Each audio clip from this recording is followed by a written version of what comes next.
deep, deep, deep, deep down in our hearts. Oh, deep, deep, deep, deep down in our hearts. And we love our Alpha. We love our Kappa. We love our AKA because it's deep down in our hearts.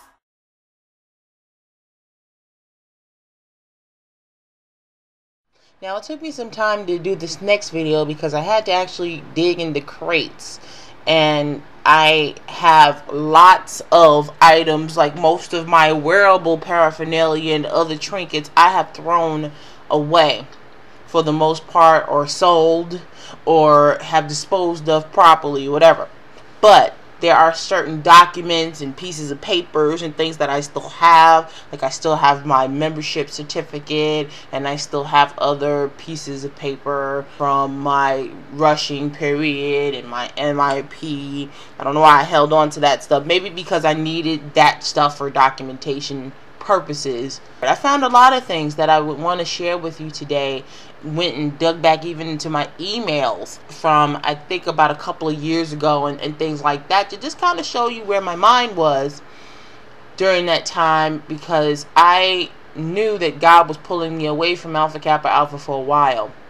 And as early back as 2002, I found an email that I sent to my graduate advisor. I'm going to read all of that and show all of that stuff to you, because I believe that in those emails and in those letters will really tell the story of what was going on with me during that time and why I felt like I needed to go. So I read some of my words that I either emailed or written years ago, and I'm just not shocked. But then again, yes, I am shocked, because a lot of the things that I'm expressing now, I've expressed very, very early on as a member of Alpha Kappa Alpha and didn't even realize it.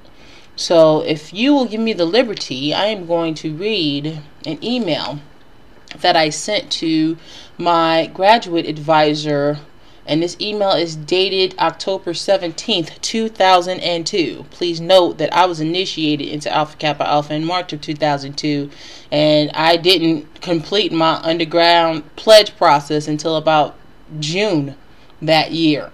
So it is what it is. So let me give you some background on this. Every semester, if you are an undergrad in Alpha Kappa Alpha sorority, you have to turn in a transcript, which will determine your eligibility to remain active in the sorority the next semester. You have to be full-time. Whatever your university or college considers full-time, that's how many credits you have to have completed and more, and had to have successfully had a 2.5 GPA or better, or whatever a C plus GPA is at your school. This was me just kind of deliberating, because I didn't want to be inactive, and there was a lot of pressure to be active because I was the only member of the chapter then. And like I said, everyone that had crossed with me had since graduated. So let me read this to you, and hopefully you can get a sense of where I was when, all the way back in 2002, when all of this happened. Soror so-and-so. I don't know what to tell you but the truth. The incomplete is not off my transcript, and I have to accept the reality that I will be inactive for the remainder of the semester. I'm sorry to disappoint you. Then again, I must do what I deem is best for my education and my life. AKA is a part of it, but it is not the most important. The sorority has to work on my time and not me on theirs. It is the truth, and in order to have a successful school career, I am seriously considering just not being active anymore until I at least get on my feet. I can say that it has been interesting to say the least, but I have to start looking out for me right now. When I first came into the sorority, it was with high hopes that I could give something back to the community and be a positive role model. I also thought that with the help of the chapters such as blank blank Omega, I would have no problem developing a chapter program by myself. The help from your chapter, and I must say you, has been lacking. It has been pointing the finger from day one without even trying to understand the reasoning behind me and so-and-so's actions. I cannot speak for so-and-so, but I have just about had enough of the snubs and the cutthroat comments of some blank blank Omega members.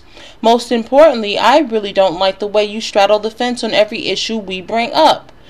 I would have more respect for your opinion if you indeed actually had one to voice. Who am I to say this to you? 30 years of active membership in AKA says it all, right? But just to quote you, you said that a soror is a soror no matter what age or how long they are in AKA. I can't help to think that when I'm talking to you, that you sometimes tune me out only to listen to what my line sister has to say. I find it very disrespectful. If you really want to get down to it, the way we were treated and what I was told to do in the very first months of membership literally turned me off. I was prepared to never come back.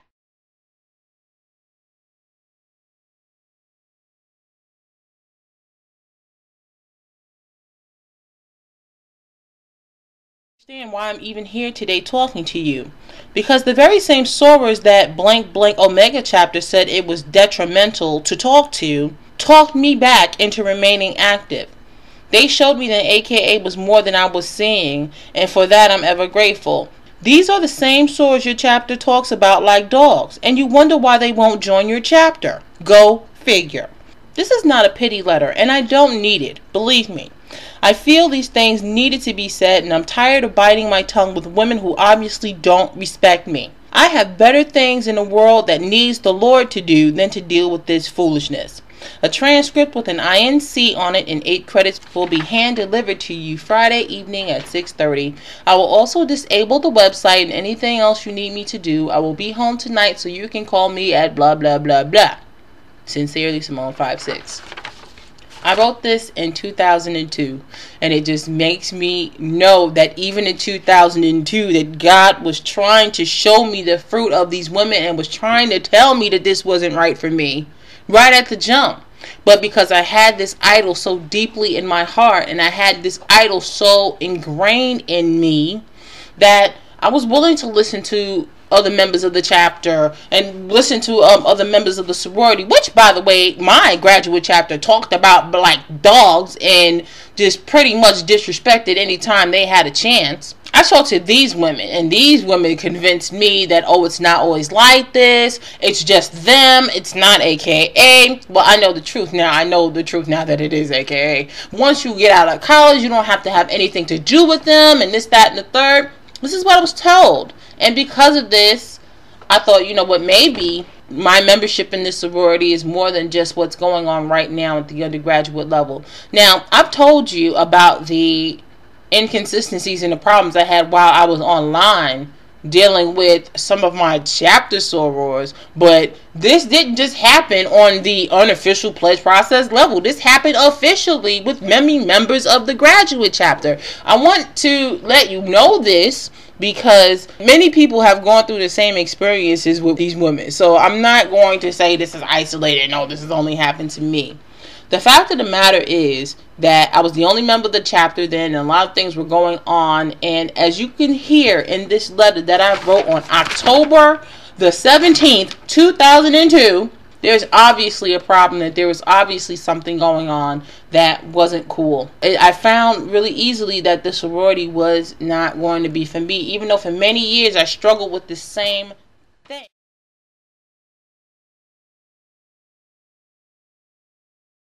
A lot of people are asking, well, what happened to get you suspended? Why were you suspended and eventually expelled from Alpha Kappa Alpha? I have to lay the groundwork so you properly understand. Now, this email landed me in the office of the regional director.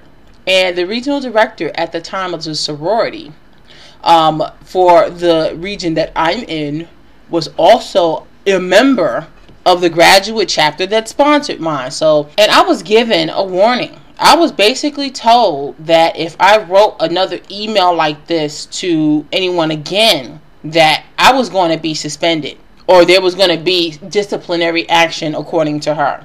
And of course, I'm like, whatever. And I didn't take the warning seriously at first, but it was a clear statement that we don't want you writing these type of emails to us. We don't want to hear that there are problems or issues and concerns. We don't want to hear about it like this. Even though I wrote this email right here to one person.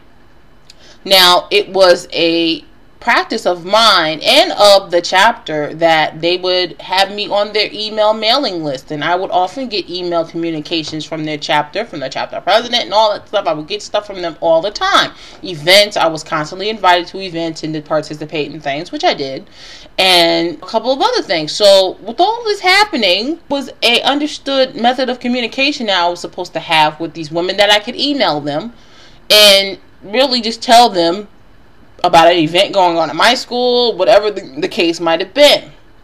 So I want to jump to 2004 then, and I talked about this in my previous video and all the stuff I was doing and how tired I was. This was the semester, the spring of 2004, of which I was suspended from Alpha Kappa Alpha the first time. And I was suspended for a non-hazing related incident in 2004. I was suspended for sending an email. Very similar to the email that I just read to you. It was an email voicing my frustration based off the same issues that I was having in 2002 did not get resolved. Having the same problems with the same women. People were not being supportive of me as a member, and I realized that there was an amount of favoritism, and I know that my line sister would not like to hear this, but they did favor her over me. And I did see that favoritism. She joined the graduate chapter immediately after she graduated. I did not have that luxury because I wasn't finished with school. So with all of these different things going on, I felt the pressure. And I felt the resentment. And I felt all of these things going on with this particular graduate chapter. All of that balled up into a mess of just frustration with these women, where I let it out. I let it out in the email. I let it out. Like I explained to you, there was a listserv that only members of that graduate chapter and myself were on. So my email's intended target was to those women, to let them know just how tired and frustrated I was. I was crying out for help. I remember that email. I was crying out for help, and I was like, look, I cannot do all of this by myself. Can someone help me? Now, mind you, I'm one person, and I have all of these events documented. In addition to my graduate advisor, there's supposed to be 8 members altogether of the undergraduate advisory council that are supposed to be helping me and are supposed to be doing events with me and whatnot. I didn't even know who half of them were, because they were not, I don't believe at any instance, ever interested in anything I was doing on that campus. And in Alpha Kappa Alpha in undergrad, there has to be a graduate advisor or someone who's a member of the graduate council present when you have an event. So when all this stuff is going on, I'm like, okay. So, and I did all of these events, and I gave them plenty of notice. I gave them at least a month's notice of these events that I had been planning literally all the semester long. And plus, in addition to that, I have been doing events on the campus during that semester, of which I can only remember 2 events of which my graduate advisor even bothered to show up. So, with that being said, the frustration came out in the email. I don't remember the contents exactly of everything, but I'm sure that they took it as being highly disrespectful, because I was very frustrated and very tired of them. Just like you can hear the frustration in this October 17, 2002 email, you can hear it here. Now, to give you further clarification on what was going on, there is a national listserv. It's not official, but it's a listserv of about, I don't know how many members of AKA that are on it now, but when I had left it, it had a good 3,500 to 4,000 members of Alpha Kappa Alpha on it. I was on this listserv, and I often talked about stuff and chatted and did stuff and whatever. For whatever reason, when I sent the initial email to blank blank Omega chapter, one of the members thought that I was replying off of this big national listserv, and when she replied to me with this listserv in the CC, which means that maybe about 3,500 to 4,000 women could have potentially saw that email that I sent to the members of this chapter. And let me tell you, it blew up. I had members of the graduate chapter calling me out of my name, saying I had no class and you should have never been an AKA to begin with, and this, that, and the third. I mean, it was just the most fleshly of displays. I tell you, I wasn't prepared for it. I wasn't prepared, and I was so hurt by the whole thing that transpired. I just knew that it would just gotten out of control. And members on that listserv even defended me and said, we can't believe that certain people are saying things they're saying to this girl who is obviously crying out for help. And you guys are saying this is obvious because your chapter has been embarrassed in this manner that you're doing this. So what happened afterward, I get a call from the regional director, like I told you, who is a member of this graduate chapter, and went to her office where she works. Went to that office. I remember that day I actually was carrying my badge for the sorority. I showed you a picture of it before. And if you have not seen the sorority badge, here it is. It's a very delicate piece of jewelry. I mean, if you do something wrong to it or whatever, the thing breaks and the pearls will fall out of it. Anyway, by that time, at least 2 or 3 pearls had fallen out my badge because I had worn it to a couple of events and pearls fell out of it. I was called into the office, and there sat my graduate advisor, the regional director for the sorority, all of which are members of the same chapter, as well as the Basileus or president of the graduate chapter. They all sat there, right? So I'm thinking, they're all here. Maybe we're all here to talk about this, and maybe we're all here to maybe get a resolution to this problem, this issue that's going on. And I actually went into the meeting with a little bit of hope that something might be different, only to find out that that wasn't going to be the case at all. The regional director had a letter prepared for me that was going to suspend me for 3 years for that email, almost 3 years. And the suspension would have started in May of 2004 and would have ended in the end of 2006. So you're talking about almost 3 years for me sending an email. Like, I didn't curse these women out. I mean, I didn't do it. I was telling them that I needed help and I'm tired and I'm frustrated. And I look at it now and I look at the incident now. Sure, I could have used another venue to state that. But like I said, this venue of communication had already been established between me and the members of this chapter. And it was normal for me to send emails to them on a regular basis. This is how people in the world work. They used a bylaw that was in our sorority constitution and bylaws that stated that a person cannot circulate telegrams without permission from the graduate advisor. They said that because I was the chapter Basileus, whatever I sent out via email or via any correspondence was official correspondence of Alpha Kappa Alpha, and I had no business sending that out without the approval of my graduate advisor. You see how evil these people can be? When they want to do something, they'll do it. They don't question their hearts or their motives on these actions. They'll use anything. This is just like people in the world. I left out that office so angry. I was so frustrated. I was like, I came here because I thought you guys were going to help and we're going to sit here and talk this out, but you're going to suspend me? As God is my witness, that day, it was either April or May-ish of 2004, I slammed my badge down on the desk of that office, and I turned around, and I did not look back. I explained in part 3, I couldn't understand why there was constant enmity between myself and members of Alpha Kappa Alpha. I could not figure it out. Now, I realize now, being a little more discerned, certainly I have more ways to go in my life being a Christian, but I realize now that these women do not want dissenters. They do not want people who disagree with them. They do not want people that have a differing point of view than them. They don't want that. They want you to assimilate, and they want you to be quiet, and they want you to be docile and passive while they run over you. And honestly, that was just not me, and it wasn't going to be me. Also, because these women, for the most part, weren't saved. They weren't born again. Now that I realize it, I realize the fruit that were coming from these women, what I read to you in that letter dated October 17th, all of this fruit was coming from women that weren't born again. And because they don't know God, and because of the simple fact that I'm a child of light, there was going to always be enmity there. I was trying to yoke myself with unbelievers and yoke myself with women who don't know God, who have idols in their heart. This is what I was trying to do. And I didn't understand for many years. I just didn't understand, why is it always enmity? Why is there always something going on? And now I realize what it really is. I fought my suspension. I certainly did. There's an appeals process in the sorority where you can appeal your suspension, and you got to go through this and all this proper protocol.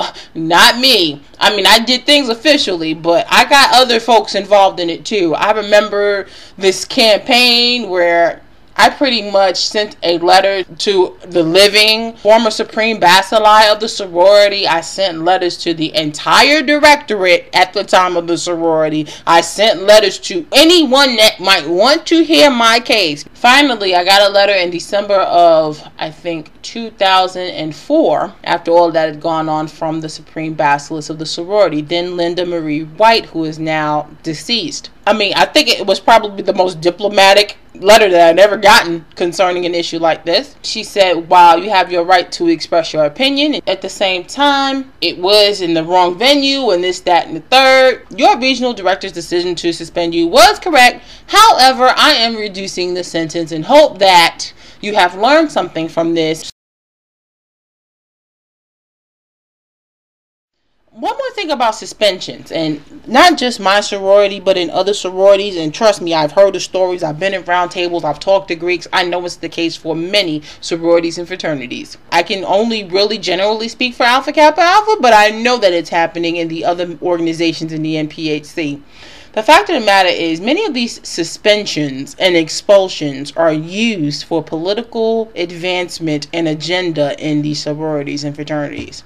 Or in my case, I believe my suspension was granted to me because we don't want you talking like that against us or really telling us the truth about how you feel about A, B, or C. So we're going to suspend you and remove your quote-unquote privileges. I realize now it was not a privilege. That we're going to shut you up. And this is how we do it. Now, if you go to Alpha Kappa Alpha's website, you're going to see that there is a list of suspended and expelled members. And I just want to let people know that you see all these names of people. Not everybody that's on that list has been suspended for a hazing-related offense. They've been suspended for many different reasons. The political backstabbing and the pursuit in Alpha Kappa Alpha is absolutely ridiculous, and hopefully I can talk about that in the next videos to come. So at that time, God had been working on me at that first suspension and showing me all the stuff that he could do when I wasn't so wrapped up in an idol. So I was suspended from May of 2004 to December of 2005, which is roughly about a year and a half. It would have been a year longer if the suspension wasn't reduced. And as a result, during that time, from May 04 to December of 05, not only did I graduate from college, I had started my work as a teacher. I started doing the very things that I read in that interest letter that I wanted to do. I started doing those things because I wasn't so wrapped up in sorority life or getting A, B, C, D, or E done. I was actually getting work done and actually getting really serious about what was going on in my studies. And I think it was God just showing me, look, if you do things my way and not their way, we're going to do it right. And I found myself repenting and did wonderful things during that year of 2005, which I'm grateful to God for. It was one of the best years I've had on record. One of the things he did during that time was set my priorities in order. And he's so good because he didn't tell me outright then that, oh, you got to leave Alpha Kappa Alpha. I know through the Spirit that he was showing me certain things so I could make that decision for myself, that I would choose light and not darkness, and then I would choose to not be a part of this. But God had me to see certain things. Now, I decided to become active again in 2006 after my suspension, and I did go to the Boule in 2006 in Detroit. That was my first Boule, and it was the first time me going to any national sorority conference being a member. Really couldn't afford to go to a Boule, honestly, because they're so expensive. I remember saying to God in my heart that, Lord, I'm going to do Alpha Kappa Alpha your way. As silly as that sounds now. I'm going to do Alpha Kappa Alpha your way. I'm never going to let these women dictate to me how I'm going to live my life or how I'm going to do anything. I am not going to do that. Alpha Kappa Alpha membership will be on your terms and will not be on my terms or on anyone else's. I said that with a clear conscience and heart, and God then honored that because it was a step in the right direction. But God had to humble me. He had to humble me, and he had to show me that this was the case. So I didn't come to these conclusions out of nowhere. I came to these conclusions because God showed me this. Okay, so that was pretty much the first suspension and all of the details that were around it. The next video, I'll talk about the conviction that started to set in and all of the other things that I knew God was showing me. Not necessarily telling me, but showing me that sorority life wasn't going to be for me. I have a lot of other topics to talk about, but I wanted to do this first. I've actually completed other videos, but I wanted to do this first because I want people to understand what type of organization this is and how this stuff is done. I love you guys for hearing me and for watching this. And I hope it gives you a glimpse into what I was going through during that time. And finding this stuff is just amazing to me. So I love you all with the love of the Lord. And I know that I will talk to you later. God's will. Bye.